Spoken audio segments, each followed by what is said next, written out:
gonna do the intro? Oh, hold on. I was waiting for the clap. Yes. Welcome to After Bedtime with Stevan. Kelsey. that really got you. Yeah.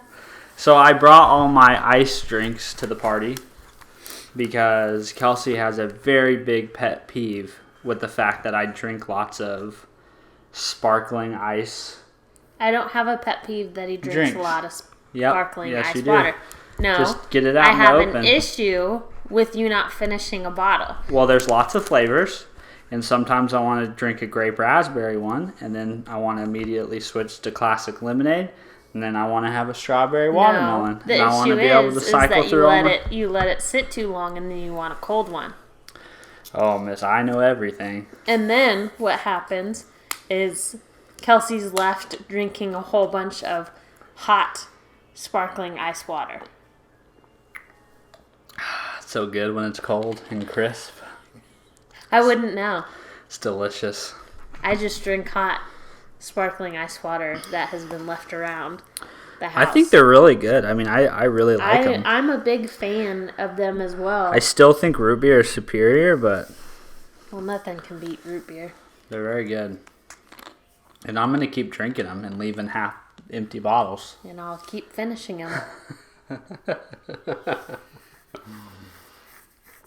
That reminds me of...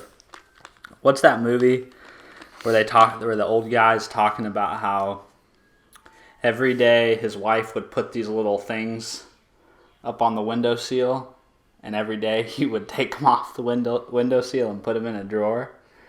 And he basically was like, that sums up 50 years of marriage. That's basically all we do to each other. One of us does something that annoys the other one, and then the other one does something that annoys the other one back. And then when one of us is gone, we'll miss that about the other one. Oh, don't talk like that. What? I will always drink your half drink. I know, that's what I mean. It's like at the moment it seems very it's endearing because I don't know what that movie was. But it's endearing. That story is endearing because it's like, yeah, that's the little stuff that you miss. It's like when your kids are in your house, they're annoying as shit, and then they leave, and you're like, oh, I miss them. I wish they'd come back. It is true, because then the times that we have gone on a date, obviously pre-COVID, but is that right? Pre-COVID? Is that wording right? Yeah. I instantly was like, we have gone on less dates now that it's in the post-COVID world, yes. Yes. So whenever we would go on dates, we would literally just be talking about the kids a good portion of the time. Yeah, I mean, it's just... Really, it's more of when we got back home, like the nights that they stayed the night somewhere, and we'd be like going to sleep, and you'd be like, I wish Cal was here. Yeah.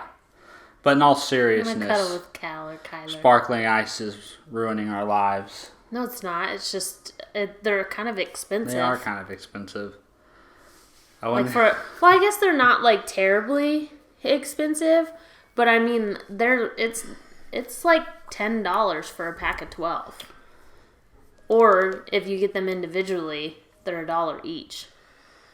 Maybe I can just make it a business expense and just be like, this is my business snacks things that I have to buy for work Monday through Friday. I mean, they're super tasty. It's just with us both drinking them, they don't last a week. Drink sparkling ice. Go to www.afterbedtime.com/sparkling ice and use promo code. Oh, shut it. We sound like we're shilling for us. No, we're not. Because then we would have to be like, #ad. Do people really do that? All over. Like, they don't say it, but it's on. But they put it in their posts? They have to. What? No, they don't. Yes, they do. Who says that? I don't think that's a rule. One of the influencers talked about it, that like they could get in trouble. No, I don't think that's a rule. You look it up. We'll look it up, but I just don't. I don't think that's a rule. Every influencer now has to state that is a paid programming. I can see influencers doing that as like trying to win favor with their followers. Like, we're being transparent when it's a paid post. No, it is.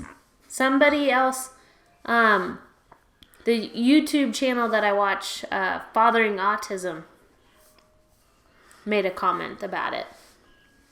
Because people always get onto them saying that they talk about Dunkin' too much, so they have to be sponsored. Let's see. Ho, ho, ho. There's constant chatter about the FTC guidelines on the disclosure of paid social posts, but most are interpreting the guidelines incorrectly. Yes, you do need to disclose there is a business relationship between the person writing the post and the property, brand, or product they are talking about. No, you do not need to write #ad, #SP, #sponsor in the body of such social post. But isn't it just easier to do it all at once?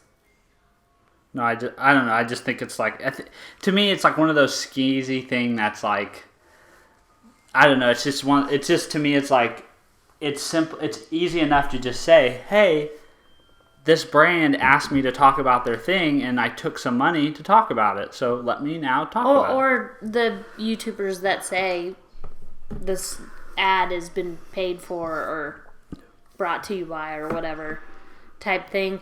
But there is one influencer that I follow. Just leave the bottles alone. I know, I'm struggling with my bottle. There is one influencer that I follow that when they put like #ad, they put it so small up in the corner. Do you think that they like white it out? It makes me think like that article says it's like people are just kind of confused about what they're supposed to do. Yes, I think so they're just like doing what they think will keep them out of trouble. Yes, I think they probably are doing like they're oversaturating the situation to make sure that there's no way they could get in trouble about it. I think that it's funny that so much of... I find it kind of comical that so much of influencer content has become kind of like modern day commercials. QVC. You know, like you go to the QVC channel, it's basically just them vamping for 45 minutes about particular products. Mm-hmm. How do we use it? Where can we use it? How do we get it? Where can we get it? Like, this is how this person uses it. This is how... and to me, it's like, it's almost like these people have turned the QVC channel into, like, popular, relevant... Well, even now celebrities are doing it. Like, but it's also like... clan is it's also somewhat not... It's also, though, for a lot of content, a lot of influencers who have that in their content... It's kind of intrusive in a way. Like, for example, like I follow several YouTube channels of brands. Like Moment is a they make camera lenses and things that are mobile photography oriented, and they carry other things that are photography oriented besides just camera equipment, but that's kind of where they built their brand. But like when you're watching their channel, you kind of expect that they're going to weave in products and they're going to do product reviews, and that's kind of like that's part of the shtick of the why else does a brand have a YouTube channel, right? They want to make content first that their brand that communicates what their brand is about to their particular audience, and their audience is going to connect with that content, and then once they have you there for that, they're going to intertwine that with like product pitches. I know, but that's essentially just what an influencer is doing. Yeah, but to me, it's like the influencer stuff is kind of like... You're coming for their content that you enjoy. But that's what I think is like... But if they put... There's so many influencers that they actually use or why not? No. I'm not saying that they shouldn't. What I'm saying is like when it's like you're now every piece of... Like that's to me the balance is like when every piece of content is like an ad integration because you're showcasing... Well, I guess the influencers I follow don't do that. Like it's not every... Like majority of the time it's them, their goofy selves on there with an occasional, like, 5 slides down, which there's even one influencer that's like, I'm getting ready to post something about, such and such. If you don't want the commercial break, tap through it type thing. So, and every single one of them that I at least follow, if they ever talk about something, they always have a coupon code or like something else to go with it. I don't want to criticize how people like make their living or anything, but it's just some of it has gotten to kind of like, I don't know. It's just not, to me, it's not attractive. Like, it doesn't seem like an attractive way. I have no issue with the little honeys out there doing a side hustle to. I much kind of more respect the people who like have a brand that they're building, that they're leveraging. Like, it's their brand, like their company. I know, but some of these are just fashion. Most of them are just fashion bloggers that have just turned into like an influence, like they have an audience. They have an audience. They have a reach, and the brands want access to that audience. So they say, "Hey, we'll pay you $500. You spit about our product to your audience," which like that's cool. I totally do brand deals. I'm not saying it's a bad thing. I'm just saying like I've kind of come to that place where it's like I don't know. To me, there's definitely like to me there has to be a balance, and then second to that, it almost seems like I kind of care more about the people's brands who are actually their brands. Like, like I think of like there's a YouTuber, Christian Guzman, who has like he has like a brick and mortar gym that has a brand, right? And he has like a clothing line that's his brand, right? Like they design the clothing, they get the clothing made overseas, they bring it in to their own warehouse, they're fulfilling it, shipping it. I know, but it kind of sounds like all the ones that you're, like, I'm not trying to pull this into like a sexist situation, but like the ones that you like are like dudes that are running their own business, but then you don't like the like fashion influencers that are just I'm okay. Like either way you go, that's completely up to you. I think that like. Well, like, I respect Kylie Jenner. Like, she's, like, obviously she's on another level in terms of, like, the complexity of the team that is probably, like, behind. I know, but, like, she has, like, an army I actually take issue with sometimes, like, it's one thing for, like, the stay-at-home mom who's, like, turned into this, like, fashion influencer or makeup guru type person that people go to find a normal human being promoting this type of stuff. But like seeing a Kardashian now on Instagram promoting different things, it kind of turns me off to the point of like it feels you like have to have trust in those influencers. To me, that's where it's like, that's why I think that like I kind of have a little bit more, when it's your brand, there's like there's an investment in it because it's yours. I know, but like versus like somebody coming along and saying, aren't even promoting their own stuff. Like, but two of the Kardashians two of the sisters both have their own makeup and beauty. Well, I don't want to go down the line of like specifics of each individual case. What I'm saying is, I just think that like there seems to be more integrity or more. I have more assumed integrity of someone who's promoting something that they have skin in the game in versus promoting something that is outside, like they're an affiliate. Like, here's a link, direct your audience to this link, and for everybody that converts, you get a percentage of the sale. Then I just have to assume that you're a good moral human being and you actually do use this thing, or the testimonial you're giving about this thing is valid, that you didn't just take $500, make a 500-word blurb and throw it out there. I know, but I feel like bigger people can do the same exact thing. Oh no, I'm not. I'm saying any size of person can do that, and that's what's happened. Like before there was like influencers on social media, it was other things. It was like like Nutrisystem paying Terry Bradshaw and. Like Weight Watchers paying like that, like paying Oprah or whatever, like that. that has always been a thing. And to me, that always comes with a bit of like, is it a transactional thing where it's like this person just needed to make some money and they have an audience and this brand needs to market their product, and so there's like a symbiotic relationship there? Or does the person like actually truly... Well, I'm one of those people that actually I truly trust like a handful of the influencers that I actually follow. Really, the influencers I follow, I kind of do trust in what they're saying, just because I've followed them for a while.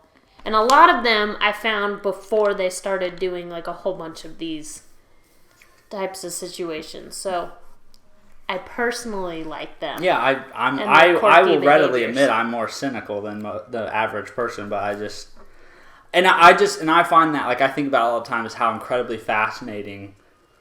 Like, I look at some of the YouTube content that I consume, and I think this is essentially QVC. I consume hours worth of QVC, modern day QVC content. It's just more like, it's QVC content that's more engaging than just someone standing in front of a camera and talking about a product. Yeah. It's like using the product. But it's almost sometimes... But it's the same thing. It's almost sometimes a little shadier because you don't realize that they're selling a product. Correct. Until you're like, oh my God, they're selling this product. It's better executed. I mean, it's better marketing. It's better executed, and I think that speaks to why it's valuable, is because not only does it bring value to the people that are trying to sell a product, but it brings value to the audience who's consuming the content, because there's value in the content just outside of the thing. There's like 3 dudes that you watch constantly that do kind of tech review. Yes. And what I'm saying is, like, in that world, in those veins, that's the whole reason that is what the channel is. You wouldn't be there unless that was the expectation. They're going to take products and review them and share their thoughts with them. But like every time I watch a Casey Neistat episode, I don't expect to have a paid sponsored. No, I agree. Like, he has brand deals and he does sponsored videos, but not every piece of content that he puts out has that woven in there, or not every IG story clip he puts out. It's like, I want to tell you about this cream that I started using. I want to tell you about this coffee I started buying. I want to tell you about this special kind of toast that I get. It's like that. It's like this over monetization of every single thing in your life. I know, but then I feel like you haven't seen the right ones then. I'm just being judgmental at this point is what I'm being, but I can't help it. Like, I just, at some point, like, I start to, like, think, okay, that's great, but maybe there's more value you can add outside of just, like, pitching every person's thing. And I get the idea of, like, if I'm already using it or I'm already a customer, why not get in on it? I know, but that's the cynical part of you that's like, well, how do I know that they actually use it? Well, you actually aren't ever going to know. No. But you kind of need to... there's a lot of things that I find really, really cool that I would have never found if it had not been for some influencer making a comment about it. I'm just offering my own judgment, my own opinion on this situation. I do think it's funny that we have now talked about it for 18 minutes. Yeah, I don't know how we got off. Really, it's not necessarily like we've talked about it. We've more of kind of argued about it. I don't know how we got off on this tangent, but it started. Oh, the sparkling eyes. Yeah, that we were shills. You were trying to act like we were sponsored by it. I don't know. I find it funny. I have an opinion on it. Everyone's entitled to their own opinion, so you may be different than me. And I think you're also, obviously, you're going to be biased if you're someone out there who's making, $1,000 a month or more from doing paid pieces of content for a variety of brands, then you obviously are very invested in that ecosystem. What? Nothing. You disagree with my opinion? I disagree, but it's not like I'm gonna talk about it for 50 more minutes. It's an interesting intersection. It's one of those things that I have been with you long enough that it really doesn't matter. That if we keep talking about it, neither one of us is going to change our thought process on it. No. And we kind of pretty much agree on the same things. No, I mean, and I guess that's it's purely a 100% subjective thing. It's like, you're going to have people that you trust and follow and believe their advice. Yeah. And there's going to be people that you don't. And there's going to be people that can throw anything in front of you. And you're going to... I mean, that's the... To me, that is why... That's like when we were watching that David Letterman show. That is why it's so much more powerful for a brand to take their product to a trusted influencer versus putting out a commercial on NBC now. Because they're going to get way more conversion out of somebody that people feel like they have whether or not they really have a connection, you feel like you have a connection to this person. Yes, but I will say one of the big things, it just popped into my head, one of the big things that I despise that a lot of influencers do now is like, we're doing a giveaway. If you just follow 6 of my friends... Yeah, you can be in this giveaway It's now. all that networking of like trying to build each other. I know, but then it turns into like you've done a couple and then all of a sudden you're like, I can't find the people that I like watching every single day because all of a sudden now I have like 50 gazillion people and I don't know who's actually winning these giveaways. They're getting you on the... It's like those classic car Facebook posts where it's like, share, comment to win a brand new truck. And then every time the person they select to win the truck is like not available or doesn't respond. And so then the post goes right back up. I saw your mom actually shared an RV one. It came back up because the person that they had selected was actually 15 and couldn't win the RV. And that's unfortunately... I mean, I am sure that some of these circumstances, people are actually winning the item. It's just, it's one of those things that I find funny that when you do it, you never really hear if somebody has actually won the item or not. Whether or not people want to know or not, there is this underbelly of the internet of people trying to hack their way to the end result. Like... for the longest time, I was always getting invited to, like, these Instagram groups where it was, like, thousands of people in these Instagram groups where it was basically the agreement was if anybody in this group makes a post or something, everyone has to go and interact with that post. And if you don't do that, you will get kicked out of the group. And so the whole idea was, like, to hack the algorithm because... For a while there, Instagram seemed to be keying on like how much interaction and engagement a post got in a certain initial moments of it being posted. And so there was all these like people that were in these things that were basically like, this is the agreement, it's like a social contract, and we're going to try to help each other. Like they all take care of each other type correct. thing. Yeah, exactly. It's just like what you're doing with the giveaway thing. It's like follow 6 of my friends and then they chat about. I'm like, you've never chatted about this person before. This is internet culture. I mean, this is the culture. I know, but it's one thing when they're like doing a giveaway with this one person. Go check out this person's story. But when you're like 6, 7, 8 people, in my testimonial, I'm offering that up as a testimonial, not because as an anecdote, not because. I'm trying to say like that's skeevy. I'm not trying to say those things are skeevy. No. I'm just saying that like as a consumer, as a individual, when you see things online, you should also realize that behind the scenes here there is stuff going on. Yeah. There is coordination. There is people with an end goal in mind, and they are being very strategic about how to accomplish that. Like most of us, we just throw up a post when we want to. We just use our social media whenever it suits us. These people are engaged in like making this a serious full-time commitment, and they are applying, intellect and thought and strategicness how many times they post a day, or like what times their posts actually get interacted with they spend a lot of time on it. Like they are running. I know a few girls that I follow they are 100% running their page like a business. Because it is a business. That's what I'm saying. It's like, them. And so that's my point, is like these influencers that are doing this, who are making a career, who are making money off this thing. This is not like, they're not putting this stuff out willy-nilly. Like, this is like there's a lot of back-end conversations going on about how often they're going to post about these things, how frequently, and it's all stipulated in these deals. Like, you need to put this many stories up, you need to put this many main posts on your feed, you need to comment this many times, you need, like, these are all things. And or the DIY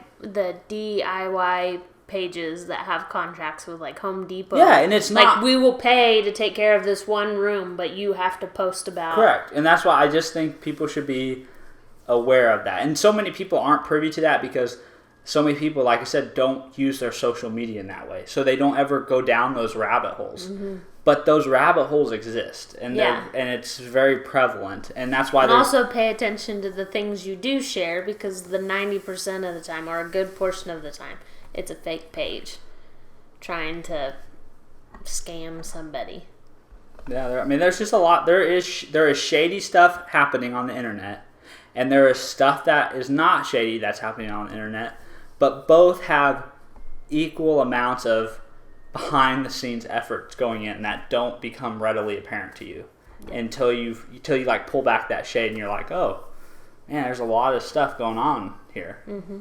A lot of people like colluding to make this happen, and I think that's probably frustrates some people with that, because some people are like, well, how do I do what they're doing?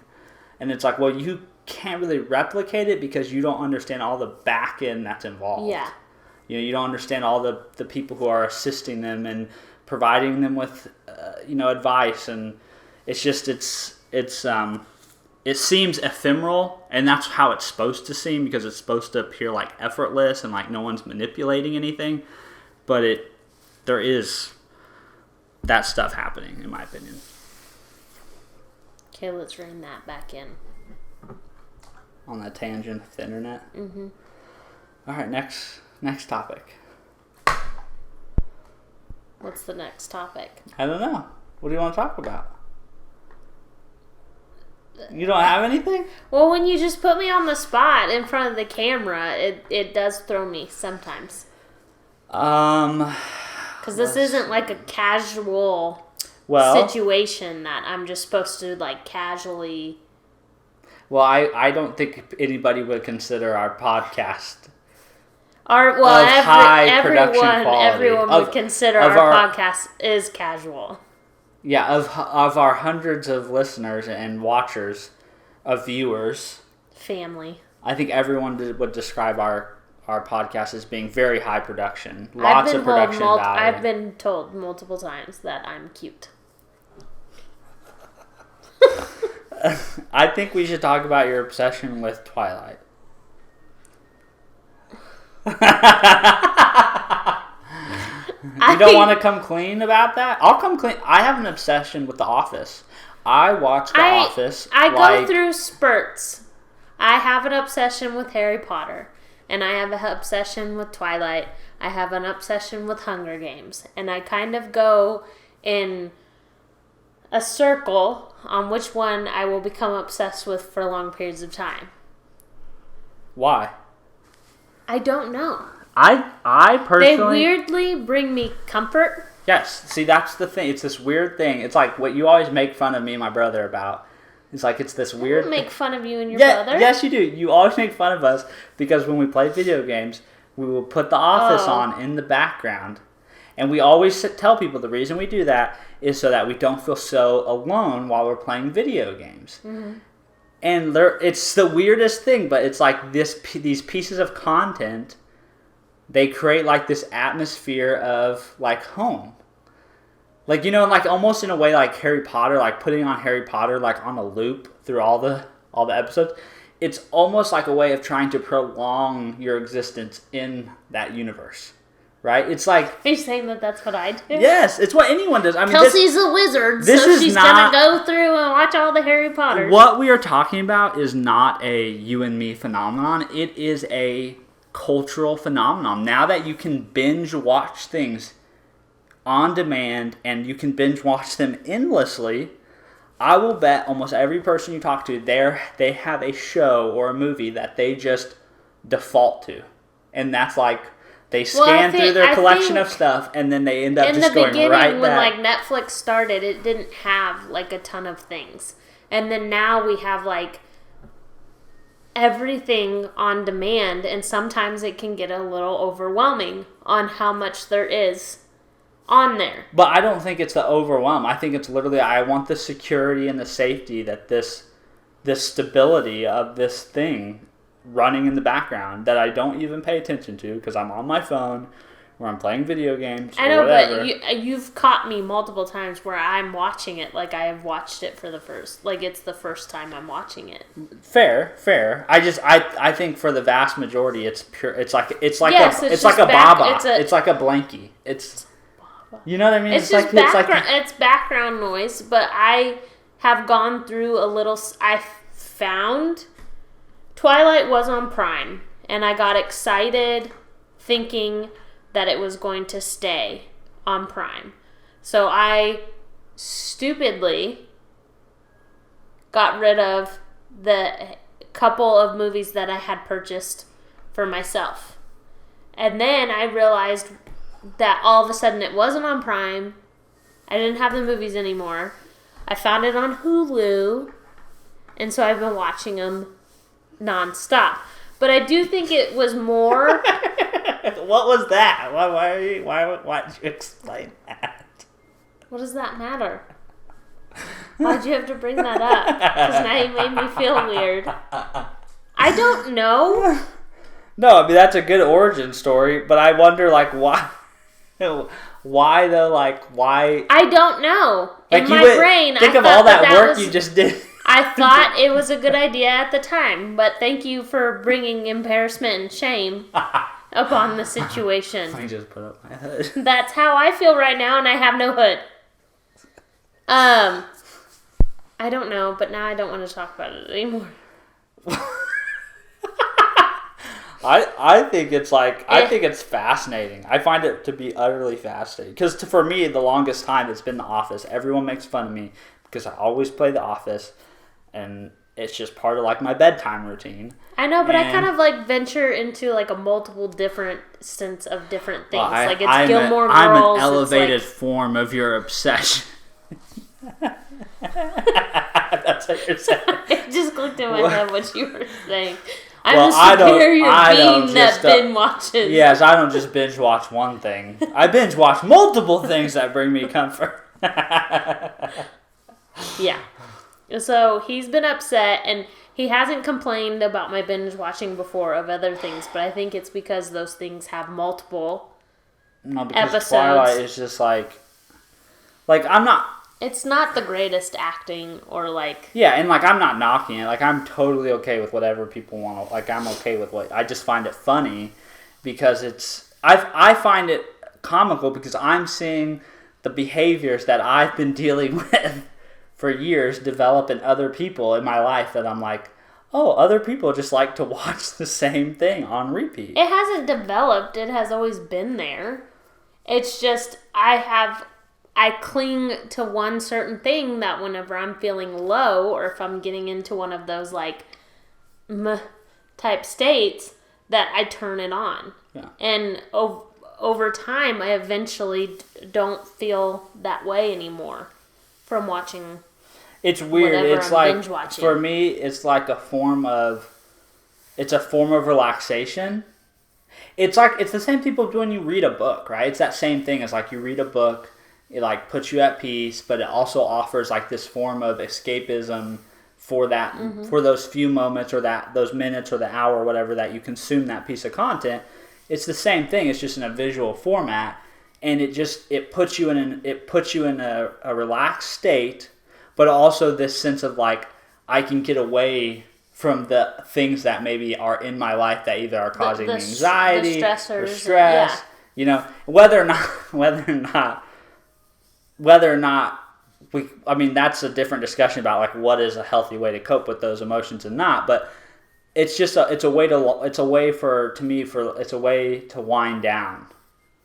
Watching Edward and Bella 900 times is a healthy way to cope with something. I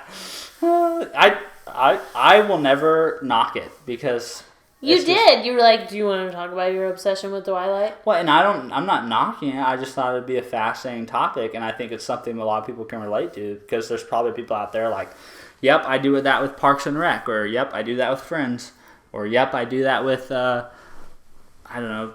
Portlandia or whatever the show is that you're like it's like what is that? Portlandia?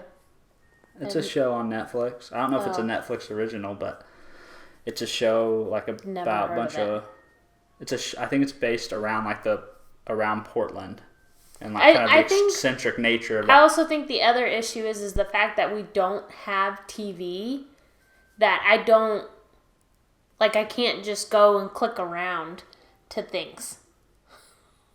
And so I tend to just go towards the things I know. Well, like I'm not finding new things. Well, I'm too scared to try these other shows that I'm not gonna like. I'm gonna waste my time. I'd rather just go to the things I already know I like. We were at Shelby and Lane's house and we were talking about like that is what is so funny though is because there's literally more options available to like. No, I know that. But, like, I don't just happen upon one of these shows. But it's funny. You say, I know that, right? You say, oh, I know that, right? That's what everyone says. But what's funny is what we actually do, which is we literally have more availability of content to us in the world at any given moment of time than anybody has ever had in the history of human existence. And yet, after, like, 10 minutes of perusing all that content... Not all the content, perusing some of that content and not even scratching the surface of all that content, we just go back to what we know. And that kind of like sums up like the human race, doesn't it? Like we'd much rather just stick with what we know and avoid change.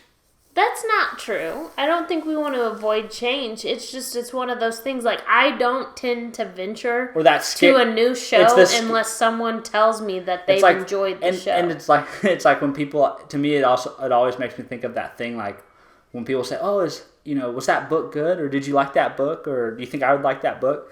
And, like, there's, like, there's, like, this old adage of, like, there's not a book that you can read and it not be of benefit, right? It's like you can always draw something out of a good book. I found a couple movies and shows that I didn't draw any benefit. But the reason why people ask that, and the reason why I think we have hesitation to try new content, is there's this fear of like, what if I sink an hour of my time into this thing and it's not good? It's like that fear of the unknown of like, if I invest time and energy into this thing and then I come to find out I don't like it or I hate it, it's like you feel some sort of loss, but there's really no loss there. No, I get that, but I'm saying that your Uncle Jericho made a big, huge deal about that dang movie, and we all watched it, and we were like, this is the crappiest movie we've ever seen. Yes, and so that fear, I guess, is in some ways very real, but it just, I don't know, it fascinates me that the way humans think, the way we evaluate things, the way we make decisions is just, it's utterly fascinating.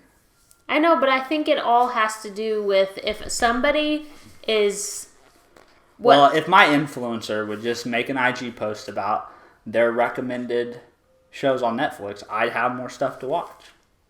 Yeah.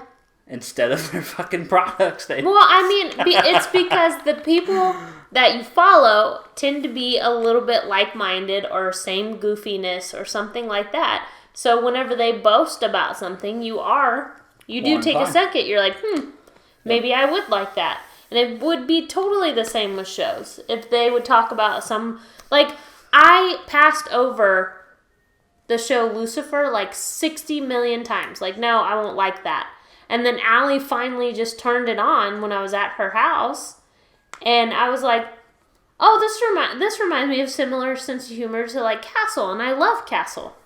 So yeah, I would like the show. But no, I would have never clicked upon it without... Yeah.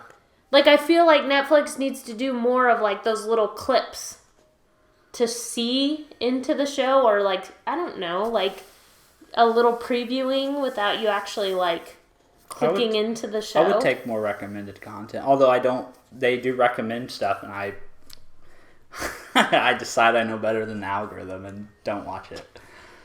I feel like though I mean, it's such a human thing. Like, I feel I know, right? It's like that human thing. Well, not just that. I'm somebody who doesn't really venture that far out of my comfort zone anyway. No, but unfortunate. It's actually very hard for me to venture onto a new show.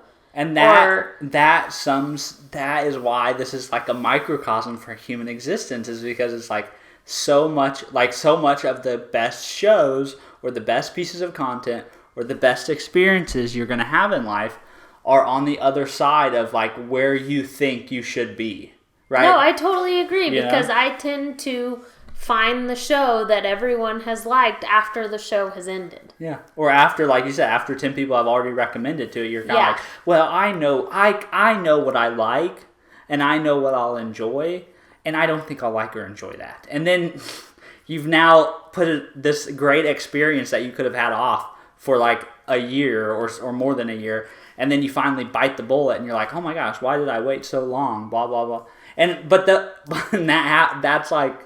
That's like that recurring lesson learned in life is we should just take more steps outside of our comfort zone. I know, but I'm like the weird person that like even if I didn't like the show, I've gotten so far into the show that I feel like I need to watch how it ends. I don't. I'm just like, I don't like this. I'm not watching it anymore. I just did that with something. Look at you.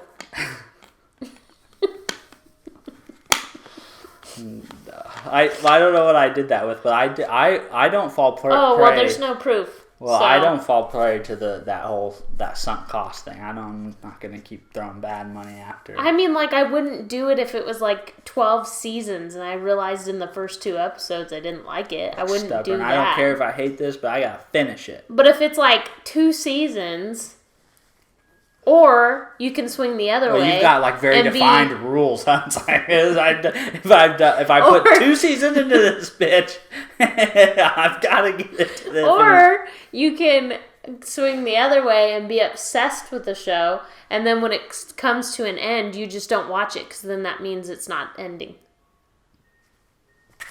I've done that to Supernatural. I did that with Dexter. I did that with Dexter. Really? I was like, first episode of the last season. I read the Wikipedia about how it ended, and I was like, fuck this. I'm not watching the end of it.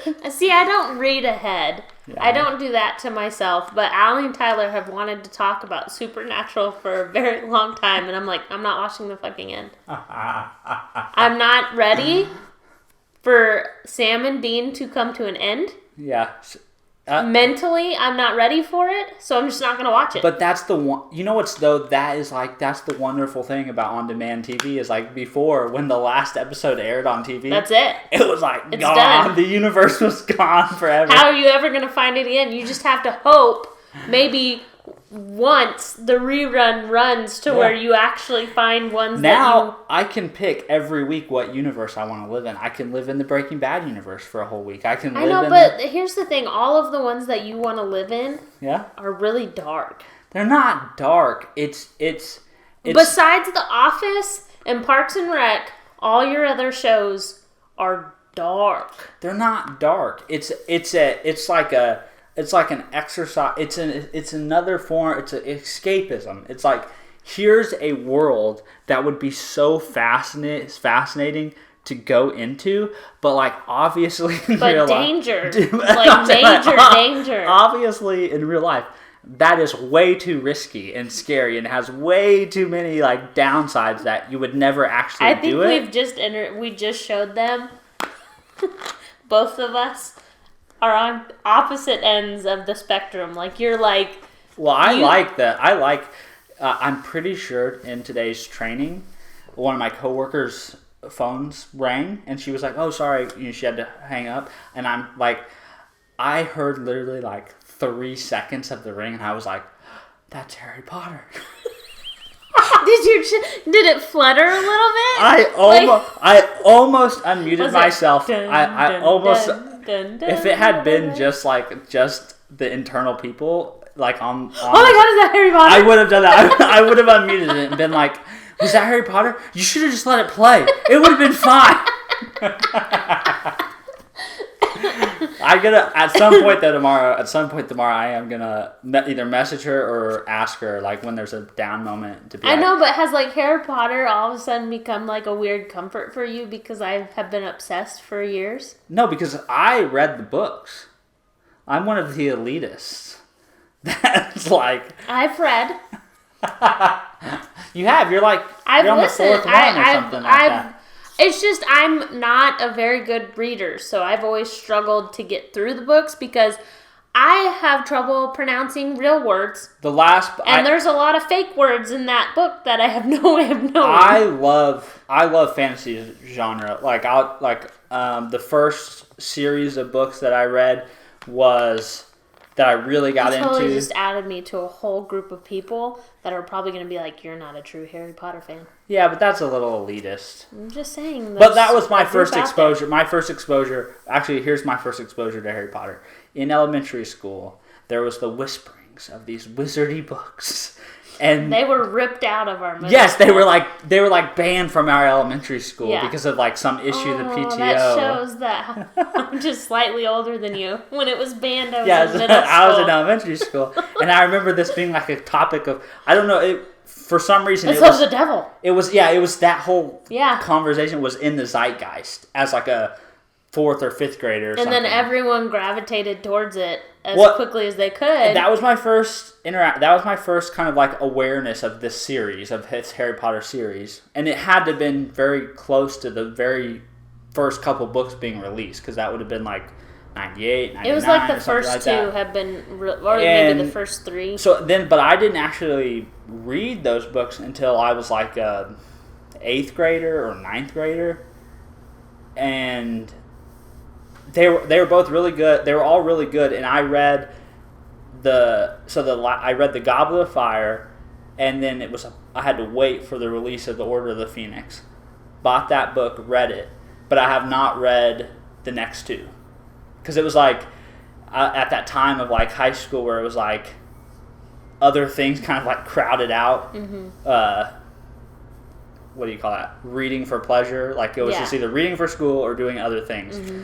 And I've never circled back to finishing that. Well, what's funny is I never read for pleasure as a child at all.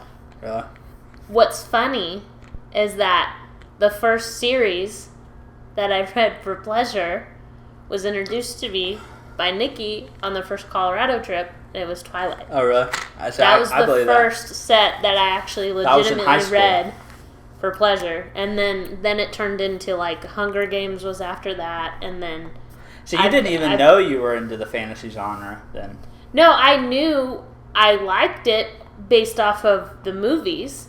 I've always been in love with like the Lord of the Rings movies and all of that. I knew that I would like it. I just was never confident enough in myself to go and actually legit get a book. The first fantasy book I read was 4th grade. I read The Hobbit. That was like the very first. See, that's fascinating to me because I never in my mind we had that like accelerated reading thing where like you got points for different like levels of books that you got. Yeah, I was pretty much the kid that was like F it. And I remember The Hobbit was like this, like it was like the biggest book you could find in a lot. So I'm gonna get so many points. Exactly, because like you would read the book and then you'd take these like little like AR quizzes to like test. Literally, what's so funny is that the excitement you felt just now was like the bane of my existence all through school. The fact that I had to read and then take a test on it, like I hated it. And actually, what it was like because then it would tell you like what your real reading level was, and so it was like I never wanted to know that. I'm in 4th grade and my reading level is like a 7th grader. It was like this, like you were just like so fucking cool. Yeah, that's exactly like that's how you felt. That's exactly what. But see, then when you're somebody who doesn't read well, and then you find out that you're below your level, you're like, this isn't fun anymore. It probably would have helped though to have teachers help you like navigate like what do you enjoy, right? Yeah. Like, well, I think that's what they're doing in school now because a lot of the teachers on TikTok say that that's what they're promoting, is finding stuff that they want to read. I mean, what's it matter if you're just trying to teach kids how to read for comprehension and read for understanding? Really, you just want to find, because teaching that way led to me never reading until almost an adult before I actually found joy from it. More interest, blood stuff. After The Hobbit, there's this. I gotta make this suggestion because I never hear about this series of books, but it was like at Memorial Middle School there was like an entire shelf on the back wall that was this fantasy series, and it was all part of this. It was called Red Wall, I think was the series name, but it was literally like set in this universe where everything was kind of like Middle Earth-esque. But the characters were like small mammals. Sounds so. I know, but you let this, like, when you started this, I know, it's like, it almost gave you the feeling like it's gonna be like The Witcher, it's gonna be like the most badass thing. It was, the characters were all small, like woodland mammals, like badgers and squirrels and rabbits, but they like were living out like these like warrior. So, like, similar to like the Narnia like world? Narnia, like it was like a combination of Narnia, Lord of the Rings, the whole Middle Earth thing, swords, castles. Why haven't you seeked out this series again? I've read them all. Like I know, but that doesn't mean that you can't go back. I'm not a big rereader of stuff. But you'll watch The Office like exactly. I will. Times. But there's very few things I go back and reread. I'll reread a lot of nonfiction. But I won't reread a lot of fiction. I just don't. I read all the Eragon series. I probably will never go back and reread them. Okay, so that big, huge tub of books out there? Yeah, I just hold on to them. Or like all the Games of Thrones. I crushed all those in like a year and a half. Which I think is ridiculous because I'm still struggling to get through the first one. And I'll probably never go back and read them. But I'll reread. But I have found that I'm kind of turned into. Maybe that's because I have littles right now. Maybe when they get older, I'll turn into more of like an actual reader again. But I have grown very fond of like audibles. Oh yeah, a lot. Totally, listening is awesome. I've listened to. It is the book I've read the most times, and it's because I've listened to it the most times. Is the Simple Path to Wealth by Jim Collins. I've read that. This year alone, I've listened to that book like 6 times. But you know what's like even funnier is the fact that like I comprehend, and I don't know if this has something to do with like my dyslexia or something like that. I comprehend better when I visually see the words of the book, but then like I'm actually listening to an audible. Does that make any sense at all? I believe it. They say like you there's different styles of learning, right? So like that's like trying to find the match or the alignment of like what works best. Because when I do that, I feel like then I could actually go and tell somebody about the book. But if I just listen to the book or if I just read the book and then someone asks me questions about it, it's all very jumbled up in my head. Well, you know, that's actually I found like that virtual learning is so effective for me because I comprehend really well by like I need to listen or read, and then I need to synthesize that into writing. So like taking notes is like for me, I know it's not for you, but for me is a really powerful act of of cementing what I've heard or what I've learned, right?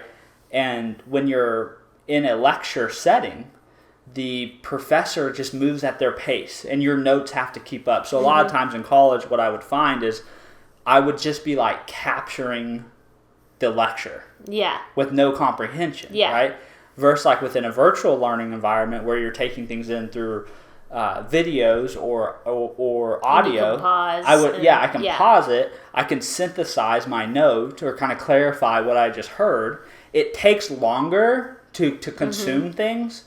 But if I take that long, if I take an hour-long video and turn it to an hour and a half because I've paused it several times, at the end of that hour and a half, I have a much better comprehension than if I had just sit there and like... Yeah. I'm not good at taking notes. I don't feel confident in doing that. But I have found the adult Kelsey has found out that, like, whenever I sit and listen to something, but then I ask questions about what I've heard, like almost like retelling what I just heard, then it forms more into my brain. Totally. That's the synthesis. That, to me, that's the step that so much of education misses. Like, even like talking about it after. Yes, because even like in my new job, because so much of it is like learning the functionality of this thing, is like the best way for me to learn it is to like hear, like, basically I'll write back what I think they're wanting, or like what I think needs to happen, more for my own education, to clarify my understanding, and then like synthesize that for myself to be like, oh, and then I'll read what I've wrote and be like, that makes sense. Or I'll read what I wrote and be like, I don't think that's quite, like, it's almost helps me, like, I'm missing something, or I have it all, I think, and I just need someone to check my understanding. Yeah, check this for me. And I totally get the constraint. Like, I understand the constraints. They can't do that with 30 kids. Yes, like, I understand the constraints there, but I think it misses that, like, the best way to learn is with immediate feedback.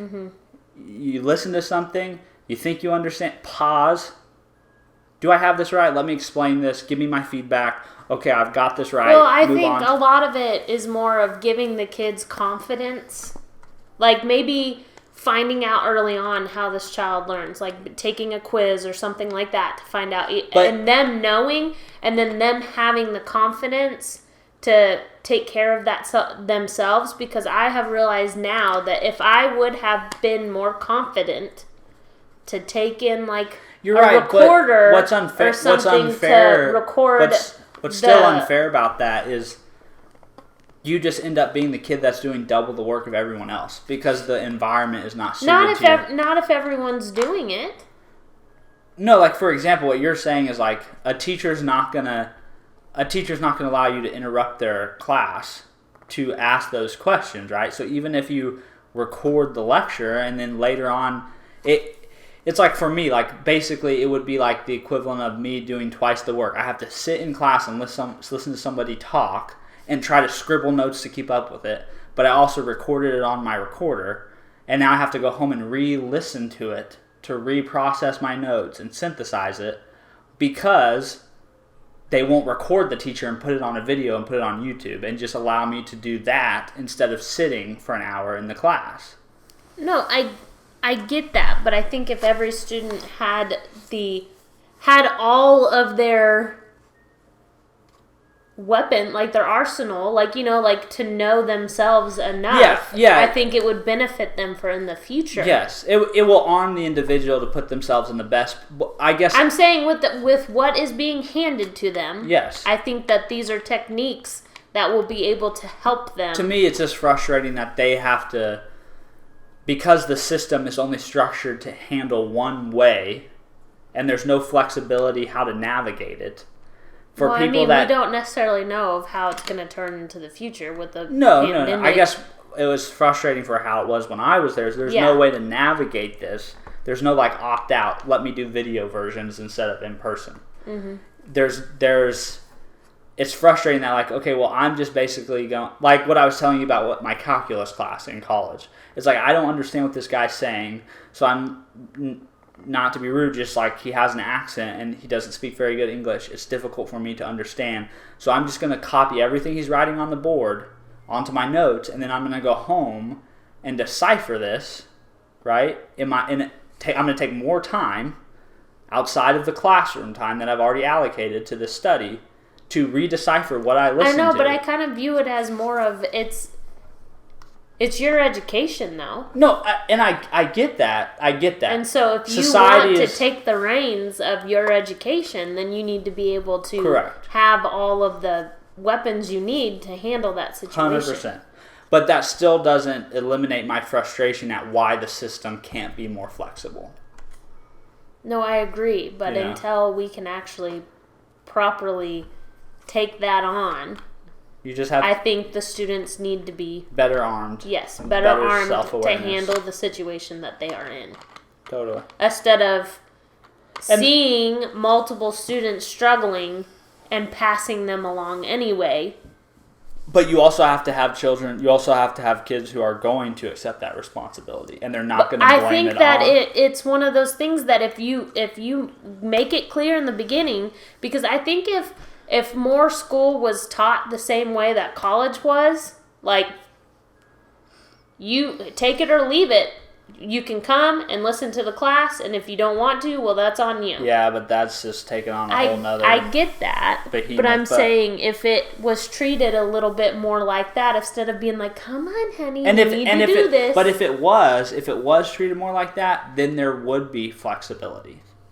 Why would there not be? If I don't want to come and sit here for an hour to listen to somebody, why can't you just give me a videotaped version of I do agree that there needs to be more flexibility, because obviously, like, me and my mom were talking about this. Like, since they've started some form of virtual learning, well, then we feel like snow days should be, like, ruled out. There should be no point of a snow day now, because if you can just transition to them doing an online learning day versus just saying we're not having school altogether, like, that's how it should be. You want to take away kids' snow days? Man, you are like a Grinch. I don't want to take it away. Yeah, you're like, oh, you can do virtual distance learning? No days off then. Well, I think that's a little bit better than taking school all the way into June, because we had one bad year. And now we're having to take half of summer away. Yeah, I think the remaking of days is pointless. I mean, come on.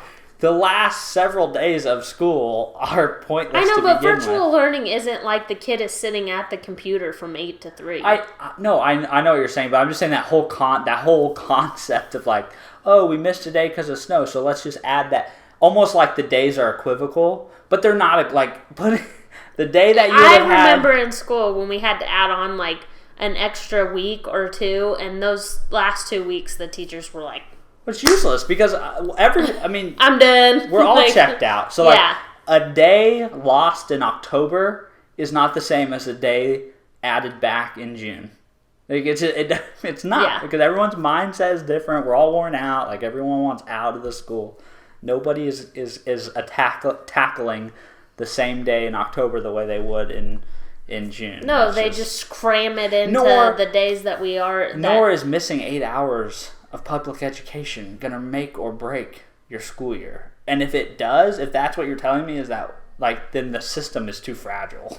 Like, no, I think it probably has to do with some sort of, like, I'm sure they actually do it because it has to do with some sort of funding. Yeah. Like, you have to have a certain number of days or whatever that whole situation is. But I don't want to take away little children's snow days. Because like, no snow days for anyone. Well, you should all be working at your desks. No, I'm just saying that this should show that if you already have some virtual learning in your repertoire, why don't you just go ahead and let them do a little bit of learning in the morning or whatever, and then really, since me and Cal have been doing homeschool, I've started to notice that you can get a whole lot of school done in like 2 to 3 hours. I think what needs to happen, and this is be a good place to end the podcast, is Stevan talks and then it's over. I think what we need to do is we need to make us in charge of the Department of Education for the United States, and we will just get this whole thing streamlined, and we will fix all these problems. Yes, vote for Kelsey, who's dyslexic and riddled with anxiety. You could run for president in... I do not want that position. 5 more years? 34? You have to be 34, I think, to run for president. So in 5 more years, in 2024... No. Wait, 2028. Wait, what? You're 29, right? So in 5 more years, you'll be 34. Are you freaking out about that? You're like, no. What? Where did my years go? No. I actually have... I'm like probably one of the only girls in the world that has no qualms with getting older. Yeah. Education's a tough topic. I think, to your point, the best thing is you just have to take a lot of personal accountability for your own And for your own learning. Unfortunately, that means for a lot of people... I do think that a lot of parents need to be more involved. But I think what's unfortunate is a lot of that's going to mean that if you don't quite fit that like perfect archetype that it's designed for, you're going to end up, one, being frustrated a lot, and two, doing a lot of extra work. Or the system will fail you. Well, if you're putting the personal accountability on the person, then... You and the system will fail. Yeah. Yeah, exactly. You and the system will fail. Unless you're willing to do the additional layers of work that I'm just saying that I feel like if I would have been given more tools and more understanding on me, which, again, we've talked about this before, not a lot of people knew a whole lot about dyslexia, learning disabilities in general. When we were going to school, by the time they knew about them, I was like already in high school.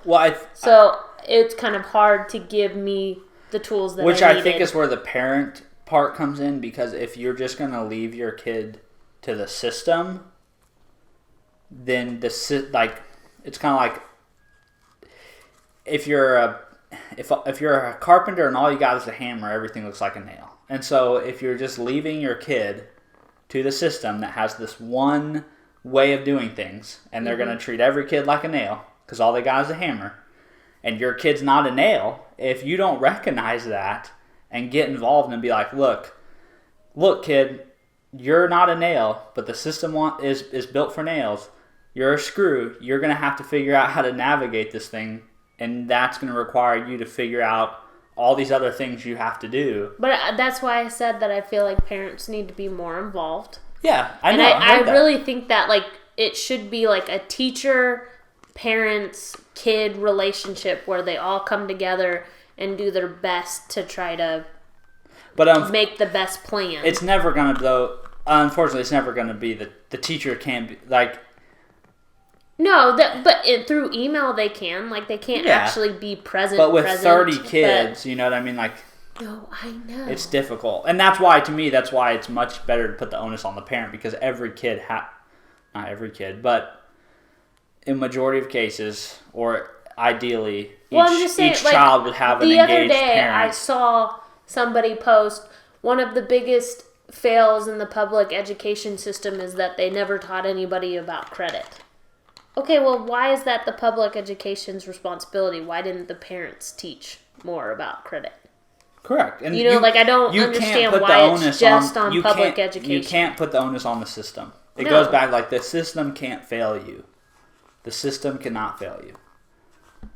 That's just not if you accept that as a potential outcome, then you've failed. If that is a potential outcome for you as a person or for your child, then you've failed, because the system is imperfect.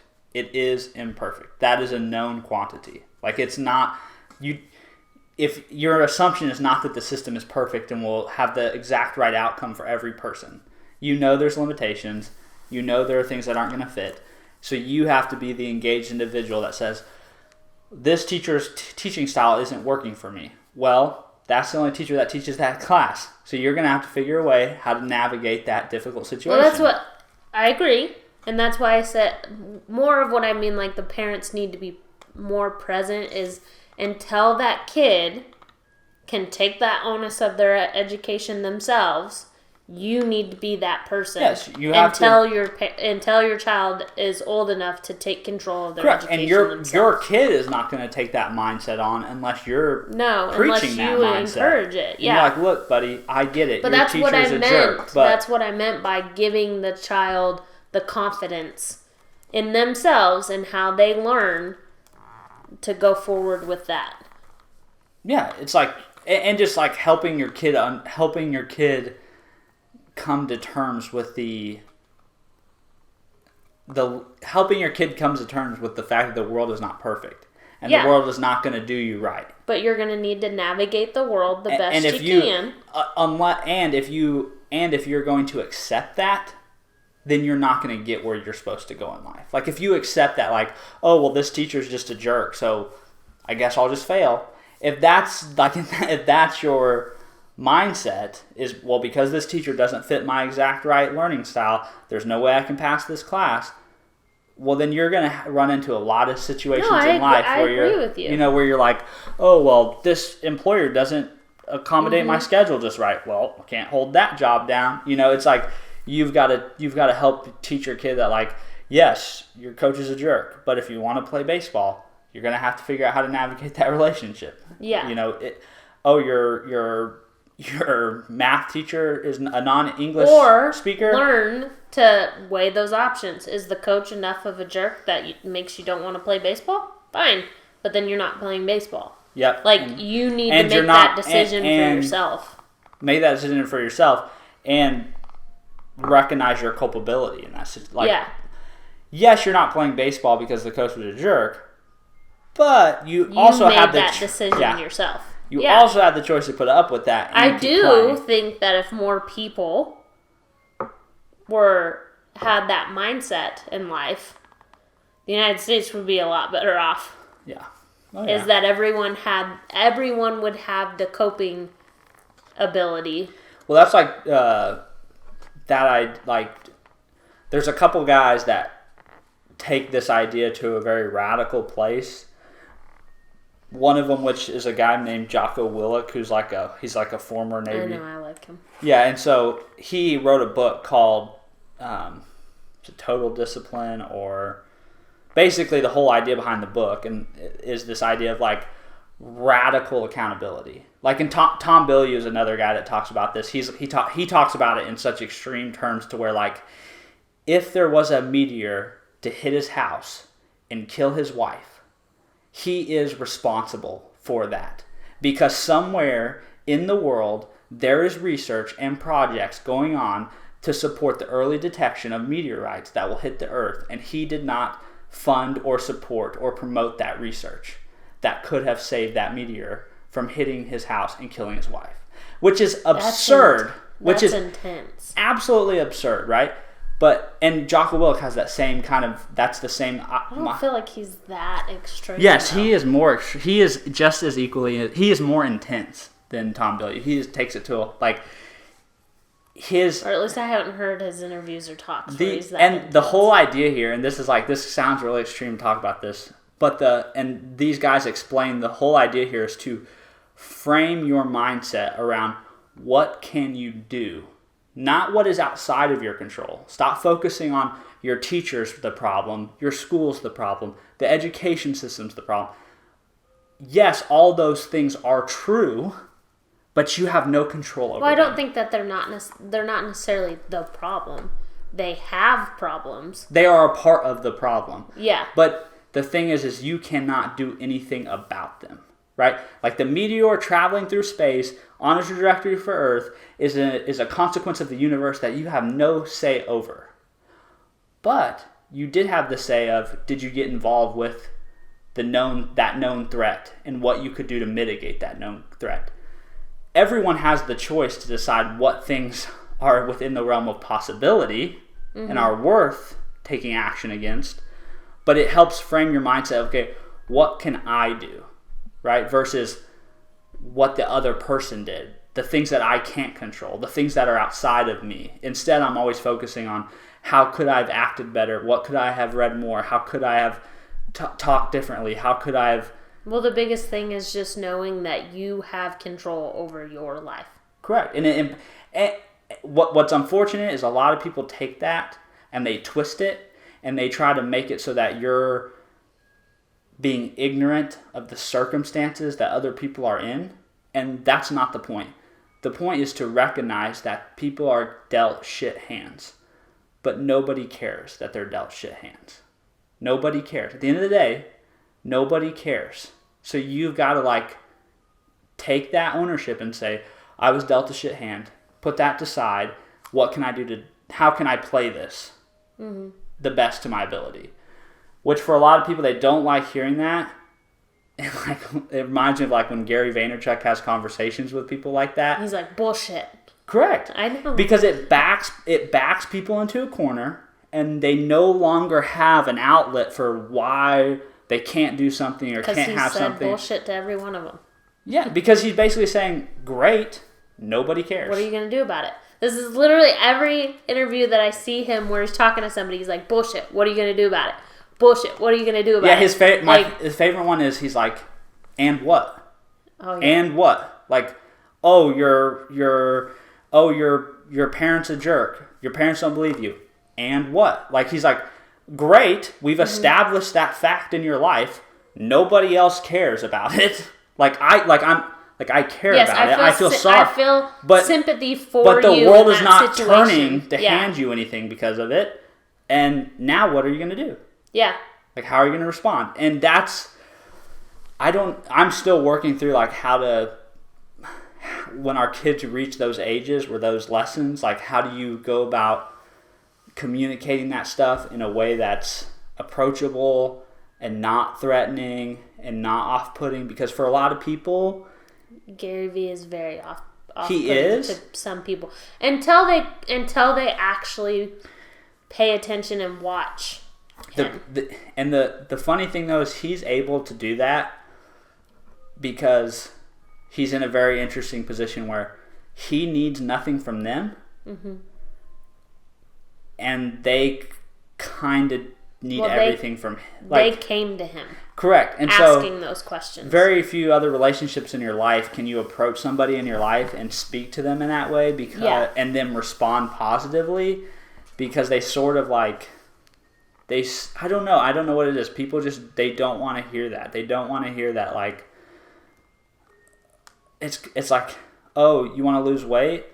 Oh, but exercise is hard? Well, no one gives a shit. So you can either exercise or you can just keep the weight. But, like, people hear that and they're like, they get, like, irate and indignant. And you're just like, nobody's used to being spoke to that way in general. Everyone's used to people being very passive-aggressive and tones of voice. Like, everyone's used to that. Nobody's used to somebody holding up a mirror in front of their face and being like, the only one holding you back is you. Yeah, because it's like, it doesn't change the reality. I could sit there and wallow with you and empathize with you till the cows come home, but it doesn't change. I mean, I still struggle with that on a daily basis. I mean, everyone does to some level. There is moments where I'm just legitimately wanting to complain about a situation. But you are right. At the end of the day, the only one that can change the situation is myself. Correct. Or at least not necessarily the situation, but how I am involved in that situation. I can change that myself. That's it. That is it. Like, you're only control of what you can do and how you can act and how you can react. And anything outside that is not yours to be concerned with or yours for consideration. And to worry about anything else besides, like, Tom Billy always talks about, like, does this move me closer to my goals? If not, I leave it behind. If it does, then I continue forward with it. So it's like, if worrying about and complaining about all these different things in your life that are issues, if that doesn't move you forward, it's just a waste of time and energy. You should only be focused on those things that, like, they have a direct impact. And what's difficult about that is, like, it sounds good, but then it's such a challenge for people to actually, like. Well, I think it's just because nobody was really raised that way to think like that. But if we start changing that whole mindset and showing it to our children, that eventually it will be an easier concept to swallow for the younger generations. But we have to be we have to be the ones that change it first to show it to the younger generations. Man, we went through influencer marketing critiques and we came into this and had nothing. Discussing educational policy in America and ending with a discussion about philosophy, life philosophy. All right, I think that's going to wrap it up because we're 20 minutes over our time limit. Have fun editing. Yes. See you guys. Good night. Oh, actually, no, see you guys. You didn't let me say good night. No, you can say it. I thought you weren't going to say that anymore. I don't know. I don't know how I feel about the whole thing. what I was going to say is if you like the episode, find us on Instagram, leave us a comment. We'd like to know, or no, not leave us a comment, send us a message. My Instagram is steven.freeborn. Kelsey's is at kfreeborn412. Leave us a message. Let us know what you thought. If there's any topics you'd like us to rant about randomly and endlessly, we'll be happy to do it. If you're watching this on YouTube, subscribe, click the bell notification, smash that like button. And if you know somebody who may want to also listen to our podcast, please share away. All right, now we'll see you in the next episode. Bye.